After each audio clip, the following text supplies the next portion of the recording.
கேரள செவிலியர் நிமிஷாவுக்கு ஏமன் நாட்டுல வரும் 16ஆம் தேதி தூக்கு தண்டனை விதிக்கப்பட்டிருக்கு. இதற்கு எதிர்ப்பு தெரிவிச்சு இந்திய அரசு ராஜாங்க ரீதியான நடவடிக்கை எடுக்க உத்தரவிட கோரிக்கை வைத்து உச்சநீதிமன்றத்துல கேரள செவிலியர் நிமிஷா தரப்புல மனு தாக்கலும் செய்யப்பட்டிருக்கு. எதற்காக இந்த செவிலியருக்கு மரண தண்டனை, அவங்க அப்படி என்ன குற்றம் செஞ்சாங்க, இந்த வழக்கோட பின்னணி என்ன என்பதை பார்க்கலாம். இந்தியாவில் உள்ள கேரள மாநிலத்தின் பாலக்காடு மாவட்டத்தை சேர்ந்தவர் தான் 36 வயது மதிக்கத்தக்க நிமிஷா பிரியா. ஏழை குடும்பத்தை சேர்ந்த நிமிஷா தனது நர்சிங் படிப்பை முடிச்சுட்டு 2011 வேலைக்காக ஏமனுக்கு சென்றிருக்காங்க. பொண்ணோட எதிர்கால சிறப்பா நல்லா அமையணும் அப்படின்னு நிமிஷாவோட பெற்றோரும் அவங்கள கூலி வேலை செய்து வெளிநாட்டிற்கு அனுப்பியிருக்காங்க. அப்போ ஏமன் நாட்டுல உள்ள சனா பகுதியில உள்ள ஒரு அரசு மருத்துவமனையில செவிலியரா பணியாற்றி வந்திருக்காங்க நிமிஷா.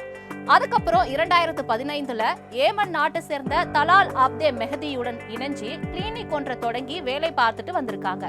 நாளடைவுல நிமிஷாவுக்கும் தலால் அப்தே மெஹதிவுக்கும் இடையேயான உறவு தலைகீழா மாறியிருக்கு. நிமிஷா தெரிவிச்ச தகவல் படி தலால் நிமிஷாவோட பாஸ்போர்ட்டை பறிமுதல் செஞ்சு அவரை அச்சுறுத்தியதாவும் நிதி மோசடி செய்ததாவும் குற்றச்சாட்டு சொல்லியிருந்தாங்க.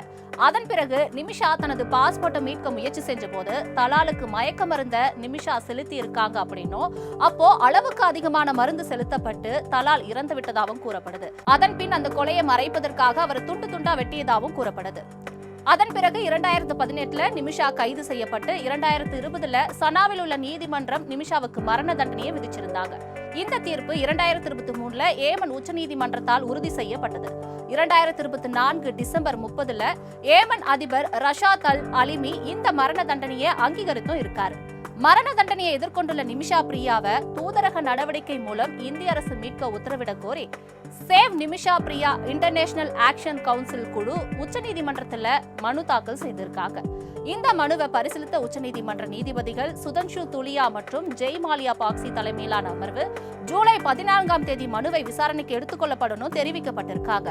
ஜூலை 14ஆம் தேதி இந்த மனு விசாரணைக்கு வரும்பொழுதுதான் அவங்களுக்கு தண்டனை உறுதி செய்யப்படுமா இல்ல அதிலிருந்து அவங்களுக்கு விடுபட வாய்ப்பு இருக்கான்றது தெரிய வரும்.